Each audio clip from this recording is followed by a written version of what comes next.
How are you, Carolina? Welcome. Thank you. I'm doing great. How are you? So good. So good. So Carolina and I met very I don't know, kismet-y, serendipitously. Yeah. We're both part of a mastermind, high performance kind of mastermind that's actually huge. There's like hundreds of members. And we happened to cross paths in Puerto Rico most recently, and just kind of shared a little bit of lounge time by the pool and found That out was that we have nice. so much that's in common, but very different from our backgrounds. And I recently did a podcast for you, and I said, would you come back and do it for me too? Because I feel like the crush methoders need to know Carolina. So I'm really excited to talk to you about a lot of things today. Are you ready? I'm ready. Absolutely Okay. ready. Well, let's get to know you a little bit first. So where are we we're I'm not really in a coffee shop. I'm actually in my in our makeshift studio. Which is also known as one of the kids' rooms made over.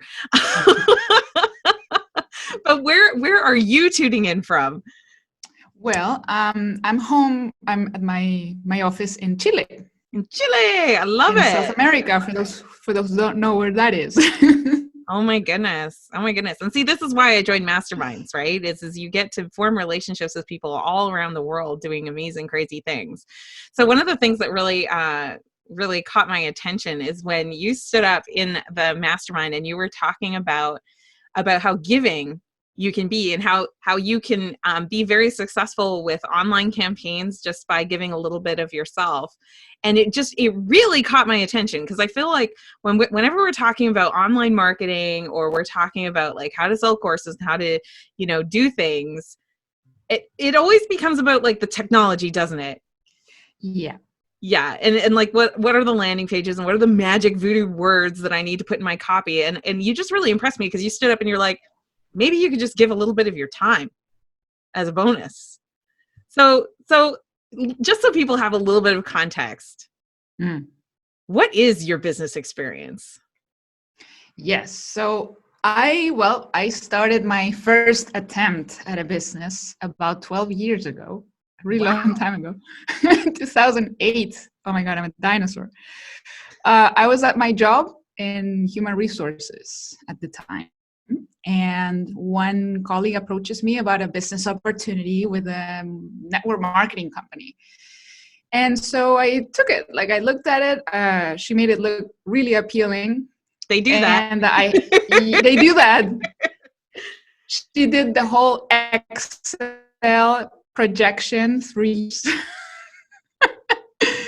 So in 3 years, you'll be pretty much retired and be able to afford an apartment and blah, blah, blah. And I was like, really? Yeah. And all you have to do is recruit one person per month.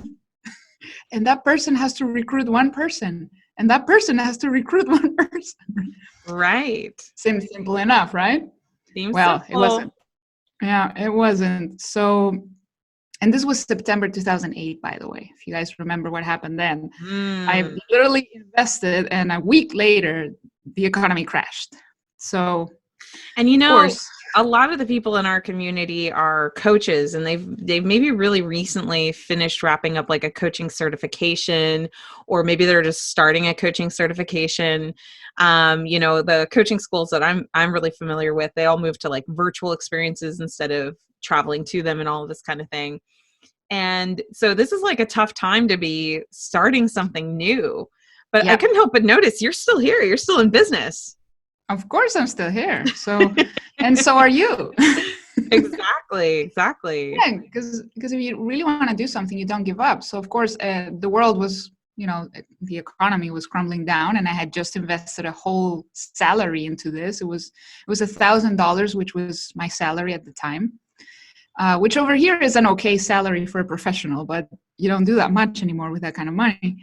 So instead of freaking out, I went online. I went on Mr. Google, and I did my research. How do I generate leads? What is a lead? Because I didn't know what a lead was. What does the word lead mean? It's not a clue. No, it's not a clue. It's something else. So that's how I learned. Like, that's how I started learning digital marketing, because at university. Of course, when I went to university, digital marketing was not a thing yet. So it didn't teach me that. So I had to self-educate myself. I started following some gurus, and most people from the US, like 12 years ago, South America was not as advanced in terms of digital marketing. So every guru I found talking about network marketing and digital marketing were in the US or Europe.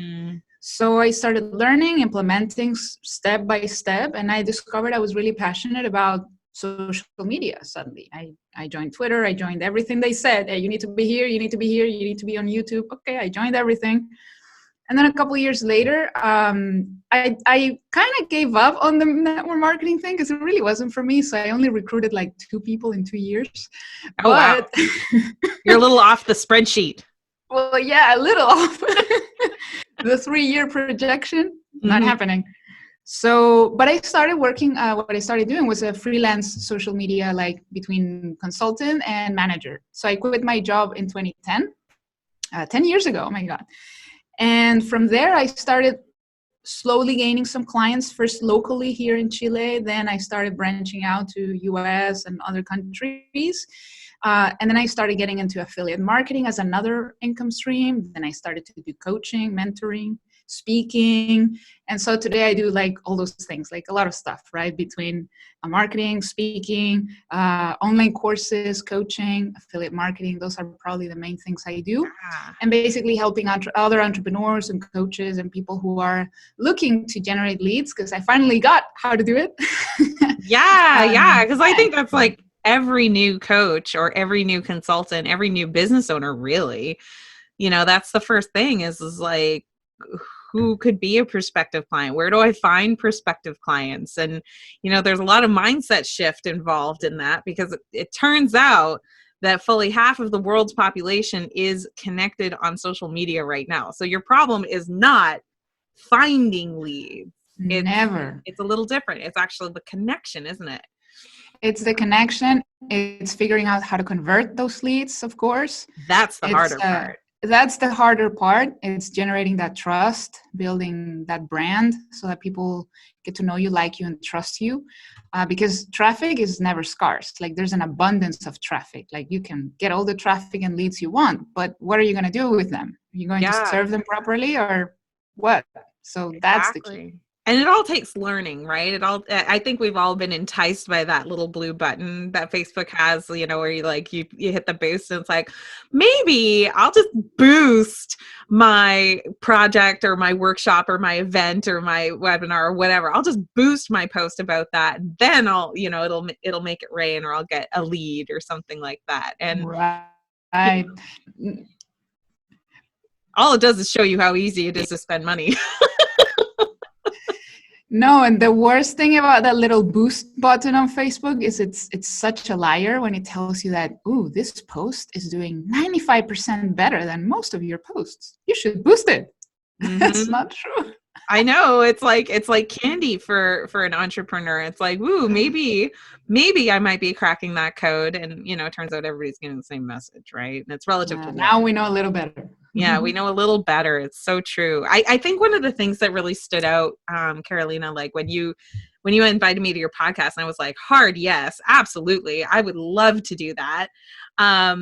Is that you have been online for 10 years? Like that's kind of weird. Yeah. I think a lot of people are, and especially, a lot of people, especially that are like going to masterminds and joining programs and everything, they're in their first year. They're in their first like 6 months. Like that's way more common. And what I noticed is you have so much staying power. Like you've stayed in the game and you've been really diligent with that. And, so I'm just really curious, what advice would you have to someone who's in their first 6 months or in their first 3 months or in their first year or even their first 3 years, that they're feeling like maybe they're not getting the traction, or they're not, they're not putting themselves out there in the right way, or maybe there's something wrong with them that they're not where you are? Because like, I think the thing is you mentioned you do a lot of things. You do the affiliate marketing, you do the coaching, you do the courses, you do the speaking, but that's on the back of a 10-year career of doing this. Right. So what would you say to someone who's looking at everything that you're doing and thinking, oh my gosh, I could never do that? Well, first of all, like I said, like I started in 2008. It took me 2.5 years to actually quit my job. So the first 2 years, it was just working on the side, doing the side hustle thing, Mhm. spending my free time, the weekends, learning. I wasn't generating any money the first 2 years, except those two people I enrolled in that I made like $200 in 2 years. Right. And how much did you So the spend to first, make your 200, right? well, yeah, exactly. So the first 2 years, like I really struggled, but I wasn't just sitting there. Like, okay, I had my job 8 to 6. It's not 9 to 5 here; it's 8 to 6. So I had less time. Um, and what I did during that time was work on building that trust, that credibility, because I knew if I wanted to do this for the long term, why would people do business with me if they didn't know who I was? So the Mm. first 2 years, I was on social media, generating connections. I started getting some opportunities here and there. Like if I had a friend who was a journalist and he was writing an article about social media, it's like, hey, I'm happy to talk about my experience. So I got a few mentions on some local newspapers over here. And that's how I slowly started to make a name for myself, even though I wasn't making any money yet, but people were noticing me. So content, like that's what you need to do. And then there's the next 2 years after I quit my job, I was still struggling. Like I got a couple of clients, but it was barely enough to replace my salary. Like I wasn't making a killing or anything. It really took me like 4 years to get to a result that I could be proud of. Mm. Of course, I was happy with everything I was accomplishing slowly but steadily, but it really was 4 years to really take off. So, Wow. and that was, like I said, a long time ago. There's way more opportunity now than back then, where I had See, to do content. that's the question I had on my mind as I was like, does it have to take 4 years? Knowing what you No, know no, now, it does. does it have to take 4 years? Like, if you could go No. back and like tap yourself on the shoulder, what would you tell yourself to just hurry up and do because you know that it would have accelerated your timeline? What is that? Well, first thing, the first couple years, even though I was learning a lot, I was really scared of investing, like putting actual money into courses or coaching. So Ooh. I was only like relying on free, quote unquote, free sources like YouTube Mhm. videos, following or reading blogs. I wasn't putting any money. Also, I wasn't doing any paid traffic either. I mean, imagine if when Facebook ads launched in 2010, I was right there and I didn't dare invest in it. Like if I had Because you were invested in scared to Facebook, lose the money. I was scared. Like I was scared to invest in advertising. I was scared of investing in courses or mentors. So I was trying to get all the free stuff. And that's why it took so long. Like if I could go back, I would be like, hey, Facebook is really cheap right now, and it's very easy to do. They don't shut down accounts. They let you say whatever you want on your ads. Like put more money in it. Like that's one Yeah. of the first things I would do. And also it took me so long because I was very shy as well, like very introverted. So it took me a little while to really get to create content on a regular basis and all of that. But Warming up if to the I had, camera, warming up yeah, to or the process. exactly, I was very shy, very Yeah. shy. So those are two things. Like if I had invested more money in myself, I didn't really have much debt at the time. I think I didn't even have a mortgage yet. You know, So that's the whole key is that I think part of why we don't do that. I had the same exact experience. Like I resisted doing ads for 18 months in ooh, my business after I really got seriously started, because you got kind of the fits and the starts for the year or two before you actually really get serious. So I kind of have like these different starting lines, right? But when I got like, no, but I'm really doing this about my business, I still resisted spending money on any kind of advertising for a full 18 months. And what's bananas is that I would continue to invest in coaches and mentors and courses who were literally telling me to ah, invest in those ads. and you And weren't. I just wouldn't allow myself to do it. And you know what changed everything for me was a book called Profit First. And Okay. also that mastermind, Ethan Willis, one of the guys in the mastermind, talking about investing on the basis of the percentage of what you had earned. And I was like, because, you know, whatever you could do with $100, you could probably do with $80. So why not take 20% or even 10%? Like whatever you could do with $100, you could probably do with $90. But if you took $10, right, and you said, okay, that's going in my experimentation fund, and combine that with learning from real like coaches and mentors that help you do stuff. What was so hilarious is that by the time I actually got out there, you know, I was consistently doing 10x on my ad spend, even like nowadays, like in the recent past, in the last couple of years. And it's because of all of the organic stuff that we learn how to do that I'm able to do that. But the fear of ads, man, like that kept us small for too long. It's real. It's crazy. The struggle is real when it comes to the paid ads. Now, of course, we are also very blessed now because we can do a lot of organic stuff, but it takes longer. Like I was trying to do it all organic, and that's why it took me so long. Like I don't want you guys listening or to this and thinking, oh, so I got 4 years to go. No, that's just me. That was just me. Oh, but you know, you have to have some patience for the process, you know, too. And, I mean, that's and what I spending wanted money to do, on like, ads doesn't mean that you're going to be successful either. Like, no, gotta disclaim what I wanted place. Yeah, I mean, yeah.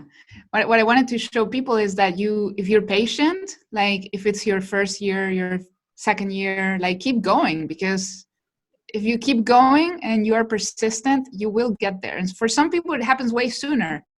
I know a lot of people who 5 years ago were broke in their car and now they're multimillionaires. And I'm like, wow, it took them a lot less time and I'm not there yet, but that's amazing. Like everybody has their different timing.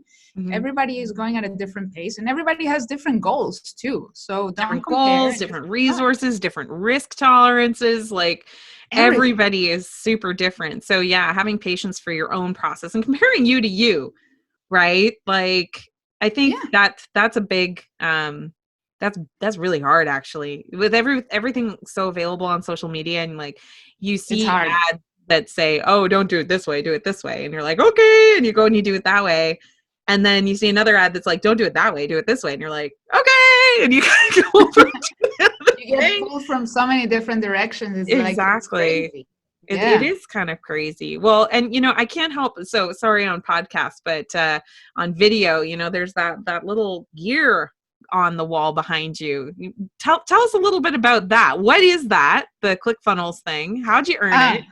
And like, what does it signify? Because you see it everywhere, but I'm not sure everybody knows like exactly what that is. So what is that? Yeah, so that's the Two Comma Club, which is like an award that Clickfunnels came up with. For those people who don't know, Clickfunnels is a platform to build sales funnels online without any big technical knowledge. So I really like them, and I've been using that platform for the past over 5 years, actually, like 5.5 years or so. I started using it to build my funnels, and I also got to meet Russell Brunson, the founder, about 5 years ago. So I started building a relationship with him. I became an affiliate, of course, for the platform and everything. It's been really cool. But for you to get this award, you have to generate $1 million in revenue, in sales, through one of your funnels using the Clickfunnels platform to build it. So I got that in, I think it was the end of 2017. So since I started using the platform, so it took me like 3 years probably. I'm hearing a theme. It took me time to figure it out. I'm really slow with everything, it seems. Oh my gosh. Do you know how many people would love to have that on their wall, right? Like that's a major accomplishment because you were patient. I was patient. Yes. And I got it at the time when I qualified for it. They were a little more flexible in terms of like it could be more than one funnel. You could combine more than one funnel and get to 1 million in sales. So at the time it was a mix between stuff I was doing as an affiliate and my coaching, like my private coaching. So I put all the numbers together, like, oh, it's a little over 1 million. So I sent them that information and I qualified. But now it has to be one funnel.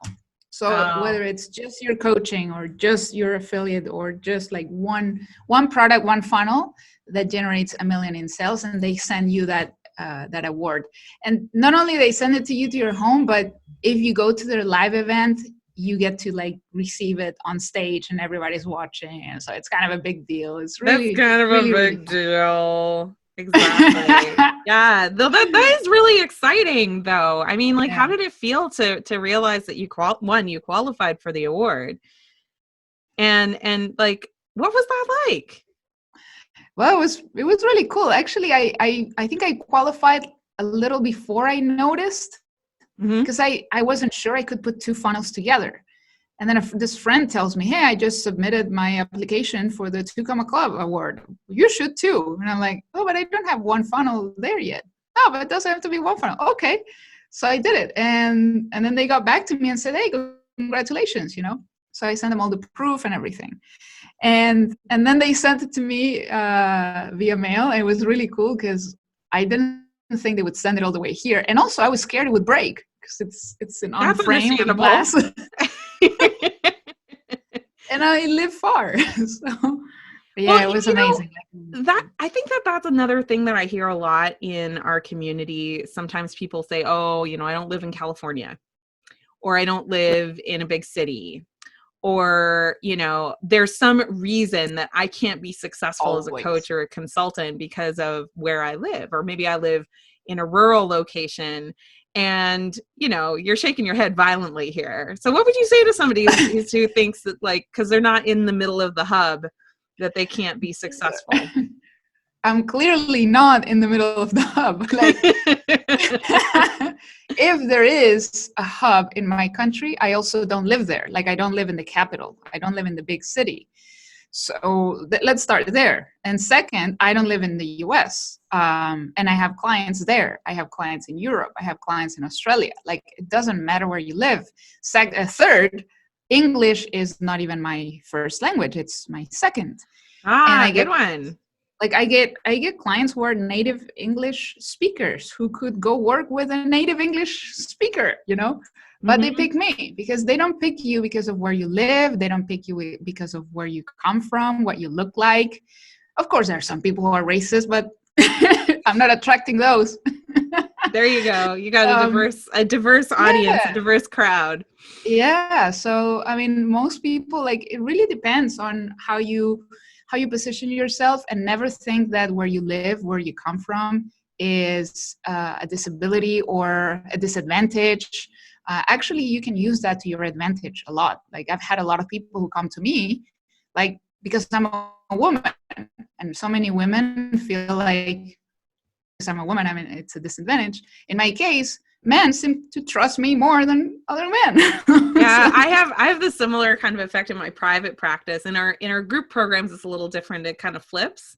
But in our group programs, Chris is there, so I don't know. Like, it's really hard to say what the connection could be. So, I think another thing that kind of gets in the way for a lot of people over time is just focus.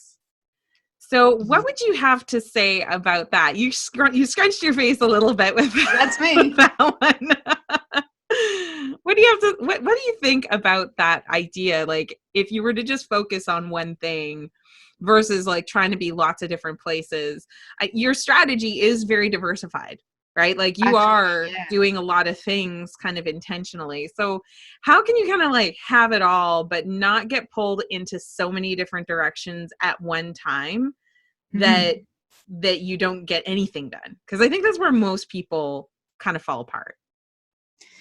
Well, in my personal experience, focus has been and still is a big problem. Like, that's why you ask me, what do you do? And I do like 5 different things, which, it's fun for me to do a lot of things. But I recognize that if I had focused on just one thing 5 years ago, I'd probably be way ahead of where I am. And that's, that will be great. But also at the same time, it's like, it's my nature. Like, I like doing several things. Like, I don't think I could do the same thing all day, every day, just one thing.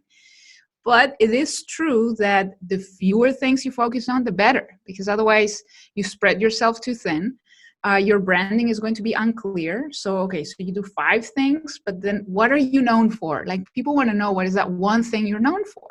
Mm-hmm. And I was talking to you, like, I don't know, a couple months ago when we had our first follow-up call, and you asked me that. And I was like, I don't have an answer because I do like 5 things. You know?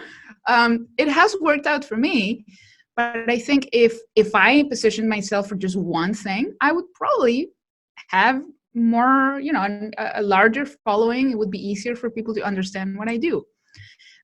So that said, well, all yeah. that being said, you are still doing very well, right? Like you've stayed in business, you know, longer than most businesses stay in business. That's Been number tough, but I'm here. Yeah. And I mean, you've persevered, and you continue to persevere, and you continue to figure things out. And I mean, like, it obviously took a certain amount of focus to be able to win a 2 Comma Club award, right? Like, that is Yes. a very significant achievement. So totally acknowledge that if you had pulled all of that into one singular direction, you may have gone further. And I think sometimes people also give themselves a really hard time for not being focused, or not being focused enough. And they say, well, I can't even be a little bit successful. And I'm like, look at Carolina. She's actually quite successful.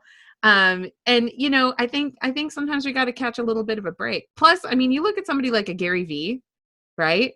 And I have a question about him soon. Oh yeah. Shoot. And people kind of like, they go like the one thing, and it's simple for them to think about that. But you look at what the dude actually does, and it's so diverse. Like, he's everywhere doing all kinds of things. And I think the key is that he's also incredibly good at like team. And if you don't know who Gary Vee is and you're sensitive about swear words, don't look him up.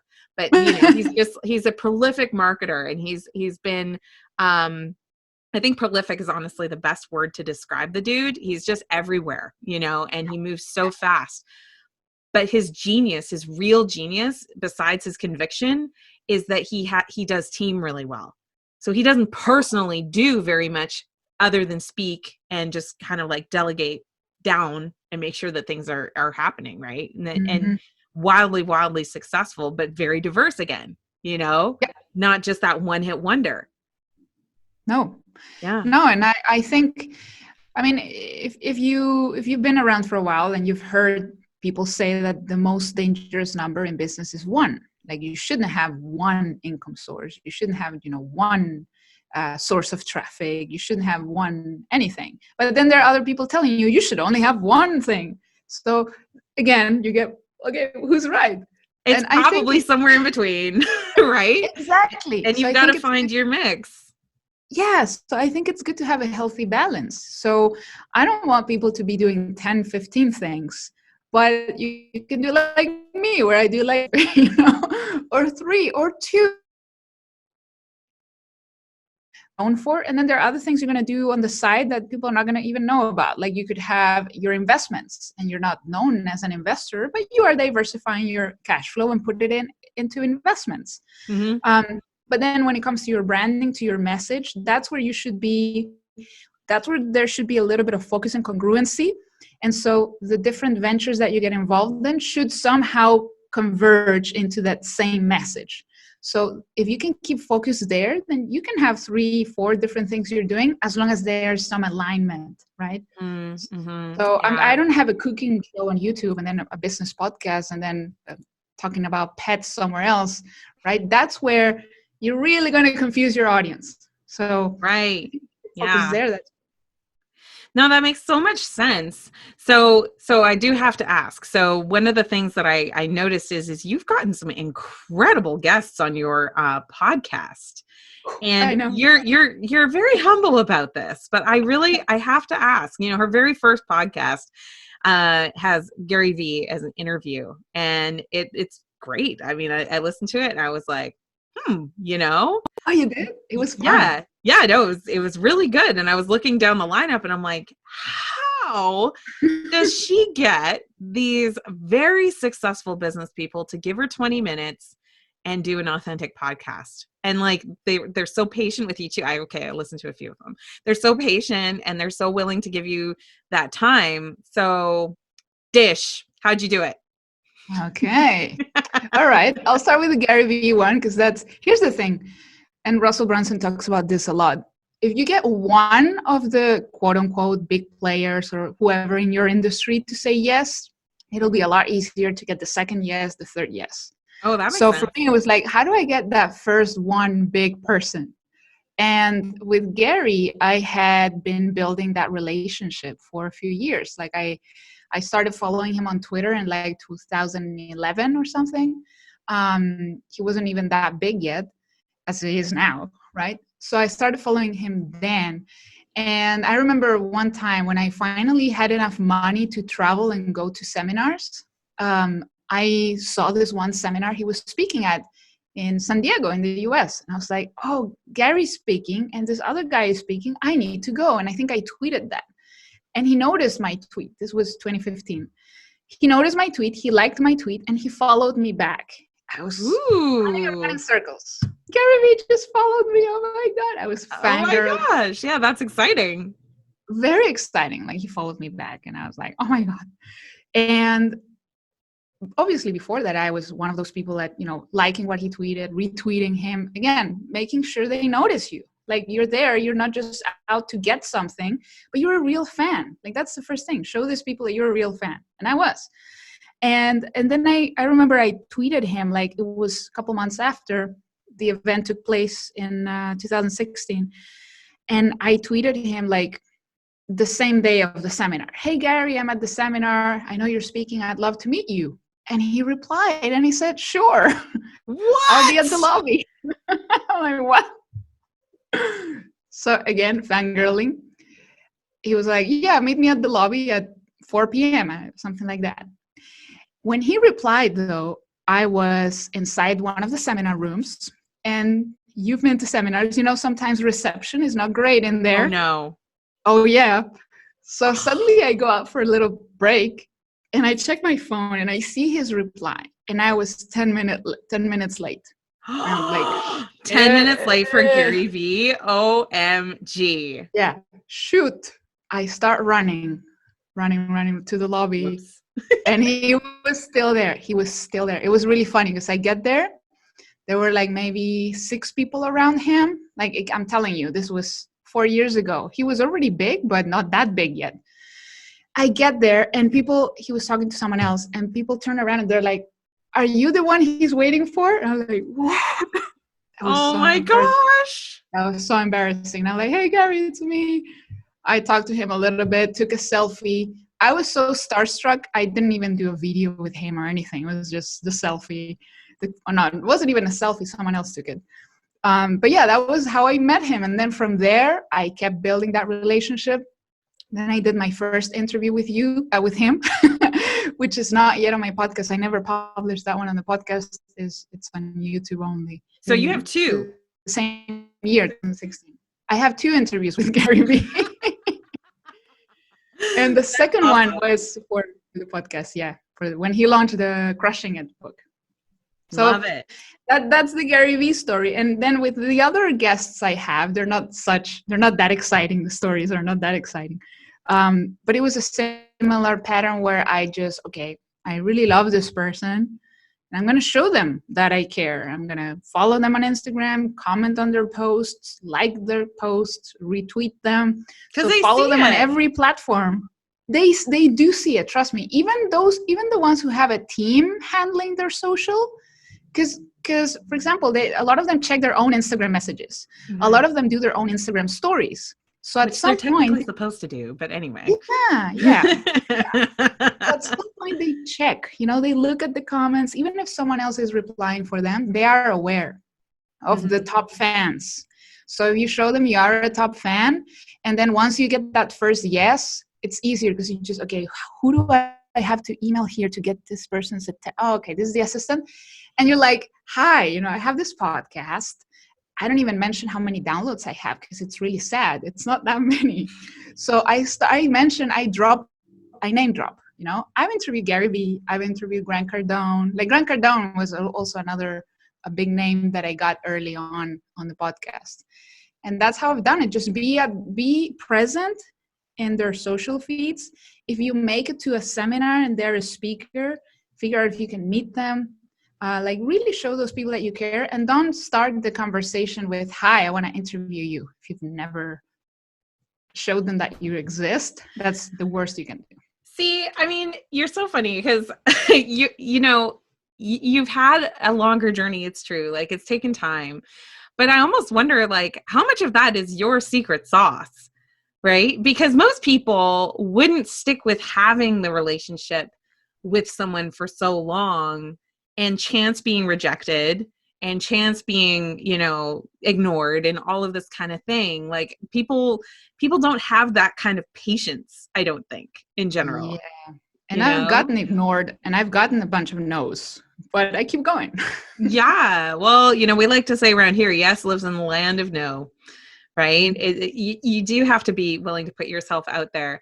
Now, I'm really curious on the affiliate marketing path. Because one of the things that we wanted to, one of the reasons we wanted to do this podcast for coaches is, as you said, the worst number in business is 1. And I'm always, encouraging people to start with private coaching because it has very high margins. People like having that personalized attention and focus, the relationship, like we were just talking about. Even Gary Vee likes relationships, right? The thing is that there are a lot of opportunities to kind of set it up once and it's done, kind of smaller passive kind of income stream opportunities. And I was really curious about affiliate marketing because I haven't had a lot of training in that. I haven't gone super deep. And that is one area that you've really tapped into in a big way. Yeah. So if someone was looking at maybe potentially including affiliate marketing as part of what they do, what are some of the things that you would say about that? Given that Amanda's kind of dumb on the subject, what would you say? Yeah, absolutely. I mean, I love affiliate marketing. I've had. Why do you love it? Let's just start there. Why do you love affiliate marketing? That's a strong word, love. I know. Maybe, okay. I like affiliate now. No, you can love it. That's cool. I love coaching. So, I mean, that's fine. I love it a normal amount. I promise. No. I like it a lot. I love it because it's got so much leverage where, okay, if there's one thing you're already a customer of, like, okay, I'm already a customer of this software. I'm already a customer of this coach, somebody who may have an online course or something. So I already know the product. I already know that it works. I already know the owner and I trust them, Those are all writer downers, guys, right? You don't want to just put, because you could burn people if you promote a bad product, right? Or like a shady company or something like that. So yeah. And I've had my fair share of, where I promoted something that I wasn't a part of, or I didn't believe in, or the company shut down, or the company closed down. So I've been through all the bad stuff that can happen with affiliate marketing. Has happened to me. So now I'm a lot more careful than before. So I only promote stuff that I either bought them myself or I know the owner very well. Like I know the owner in person if I'm not a client. Otherwise, I have to be a client. And the leverage of it, right? First of all, you believe in it. Second, you don't have to take care of processing payments. You don't have to take care of customer service. You don't have to take care of, if there's a refund, well, sure, you might lose your commission, but you don't have to be issuing refunds or worrying about chargebacks or all the negative stuff. Somebody else is taking care of it. You don't have to deliver the product either. Like you are not the owner of the product, so you don't have to worry about fulfillment, right? So all of those things are a huge leverage point for just about anybody. And again, if you do your due diligence, you know the product, you know the owners, you know the team, the leadership behind it. Sometimes you'll get invited by people to promote stuff that is brand new. I get that all the time. People pitch me all the time. Hey, Carolina, I have this great JV opportunity for you. So now I'm like a lot more careful. I don't just, oh yeah, sure, let me look at how much money they pay. No, I don't look at just how much money I'm going to make. I need to look at everything else. Like, is this a viable product? Who are these people? Are there any testimonials, track records, something that will tell me that it's safe to promote, right? Because sure, you don't take care of the fulfillment and everything, right? But if you're attaching your brand to it, your credibility is also at stake. Yeah, So absolutely. yeah, and of course there are two types of affiliate marketing, for me at least. The affiliate marketing that you actively promote with your face, with your own image, and then you can do affiliate marketing silently, uh, strictly with paid traffic. And a lot of people do that one. It's very profitable, it's very scalable, but a lot of times they don't do their due diligence and just promote something because it's profitable. So that one I don't like. Ooh. Yeah, there's But like a dark side to there the is a affiliate dark side. marketing. Yeah, and I've tried it, but I couldn't keep going. I was like, I don't know if this product even works. I'm sorry, I can't. And it didn't really work out well for me. So I'm sticking with the one where I'm promoting stuff that I use and where I can attach my image to them and be sure that it's going to be fine. I think a lot of the people in our community as well really resonate with this idea that you want to be above board, you want to be high impact. Like if there's one thing that the people who follow us for sure, they're not into icky sales, they're not into like scammy tactics. And Mm-mm. I think in the coaching industry as well, there's a lot of people that are just kind of out to make a buck really Yeah, fast. And yeah. we see it every day, and that's not who we are at the Crush Method, and that's not who our community is.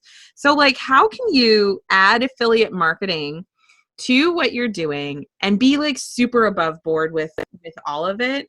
What would you say to maybe a newer coach or someone who doesn't have 10 years of experience? What are some things they should be thinking about if they're considering adding that revenue stream? Well, like I said, right, if you're going to follow the light and not the dark path. Light side of the force around here.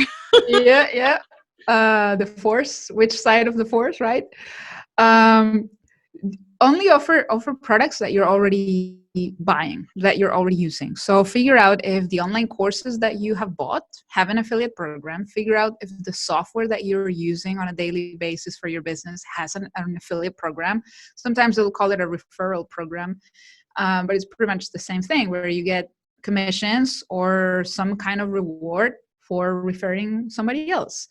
And the way that I do it is, if I'm going to promote, for example, Clickfunnels, I'll create content around that product or service, showing people how to use it or offering a review, where I can show people that, hey, I'm using it, it works, it could work for you too, right? And on top of that, I usually offer people some bonuses to incentivize them to buy it from my affiliate link. So, hey, if you get this book from me, I'm going to give you this training, I'm going to give you a consulting call, I'm going to give you this or that. And how many bonuses you offer depends on also the commission that you're going to get. So it is important to see the payment structure, obviously. It's not the only thing you want to look at, but if there's an affiliate marketing program that is going to pay you $500 for a sale or $1,000 for a sale, hey, it might be worth it to offer people some of your time if they Right. buy it. Right. Or to go out of your way to create a really cool bonus to go along with it, because just one sale, you're making this much money. So that would be the first thing. And then if you look at programs that you aren't already using yet, figure out if you could, like, okay, this program here has a very good affiliate program attached to it. Could I use it? Could I buy it too? Could I figure out if it's good for me and my audience? Is it a fit? Does it go with my message, right? So those are a few things that I look at before getting involved with a program. And if you already have an audience, doesn't matter if you have 5 followers or 5,000, you could make sales like from and you know this, Amanda, because you've done that. You've done a lot of money from a small group of people. Mm-hmm. So if you can refer 1 or 2 people to something, it could immediately pay off your own expense, like your own cost. Like with That's a Clickfunnels, great mindset, right? Like if you had, let's say you had your eye on a course or a program, and like I hear this all the time with our program. yeah, It's like, oh, I can't afford to enroll in a course. You gave me an idea. I'd be like, all right, but we have an affiliate program, so if you recruit 5 other people, then yours is free, right? Like, exactly. that's such a great idea. Like for, if you want to take a program or a course, but you don't feel like you have the money personally, you could use your marketing Correct. as kind of a way to kind of save up that piggy bank. Clever. Yeah, I let love it pay that. itself. Yeah, like most of the software I use, not all of it, but for example, ClickFunnels, in my case, it pays itself every month and I make a profit. So it's like, Mm-hmm. awesome. It's paying Mm-hmm. my membership and I'm making some extra money. So Yeah. And there's lots of things like that you can do to kind of, yeah, I love your word leverage, like to kind of leverage into a position that you want to be in. And, if you know, for example, that you want to be doing a lot of travel, well, choose a business card that gives you points and miles and things like that.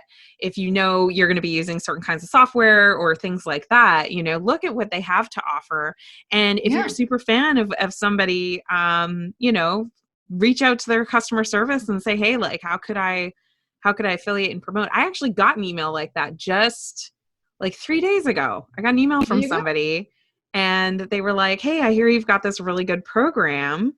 Is it cool if I And tell my audience about it? And PS, do you have an affiliate referral program? And I'm like, yes, I do. there you go. There you Yeah, go. So all you people listening right now, she has an affiliate program. I do. And that's kind of another thing to kind of a good takeaway is like, you can also be an affiliate. So, Yeah. I'm a big Kajabi user. And so, like I love giving my community like a 28-day trial for Kajabi because it's like bomb, you can really, really give it a good test run with that. But so that's an example of like getting an affiliate commission if people do sign up for it.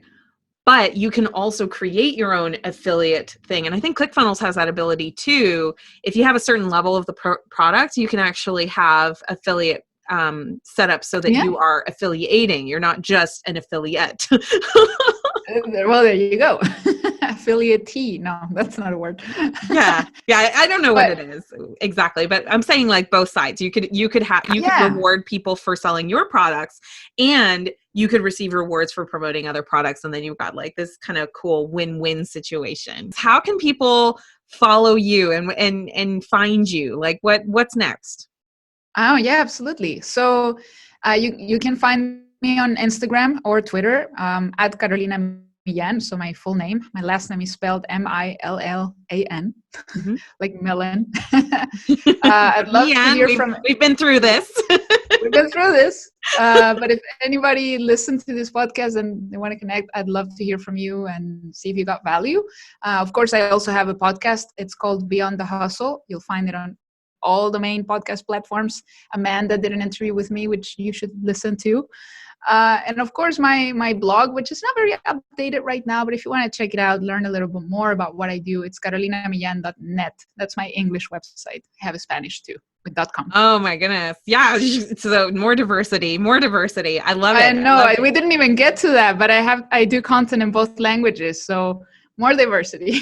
My goodness. Well, I really appreciate you taking the time to get to know us and to share, some shining examples. You really have been in business for a while and successful, even if you did it differently, even if you took different paths, and you've had some really incredible results as a Thank result. you. So thank you for taking the time, and thank you guys for listening. And don't forget to subscribe, be a cool friend, share this with someone. We just like busted so many paradigms and myths in this conversation. So do share it with your friends. We'll see you later. Yep. Hey, Amanda here. Be sure to tune in for our next Crush Method show by following us on www.amandakaufman.net/blog, or you can look up the Crush Method at the YouTubes, at the Facebooks, at the Instagram, and even on Twitter. We'll see you next time.